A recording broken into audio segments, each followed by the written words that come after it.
بسم الله الرحمن الرحيم.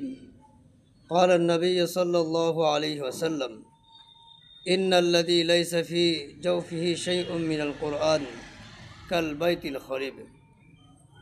হুজুর পাক সাল্লাল্লাহু আলাইহি ওয়াসাল্লাম বলেন, যে ব্যক্তির ভিতরে বিলকুল কোরআনে কারীম না থাকে, অর্থাৎ বিলকুল কোরআন শিক্ষা থেকে কোনো মানুষ যদি মাহরুম থাকে, যার অন্তরে বিলকুলই কোরআন শরীফ না থাকে, তার উদাহরণ দিয়েছেন ওই ঘরের মতো, যে ঘরের মধ্যে কোনো মানুষ থাকার উপযোগী না হয়।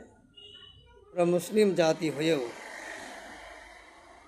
আমরা পবিত্র কালামুল্লাহ শরীফ থেকে একেবারেই যারা বঞ্চিত রইলাম, তাদের মতো কপাল পোড়া আর দুনিয়ার কে হতে পারে।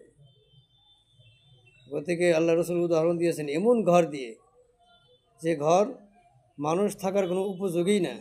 যে মানুষ থাকার উপযোগী না হলে সে ঘরের কী মূল্য আছে।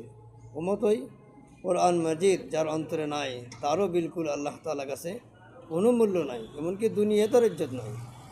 আল্লাহ তাআলা আমাদের সকলকেই কালামুল্লাহ শরীফ হাসিল করার তৌফিক দান করুন। আমিন।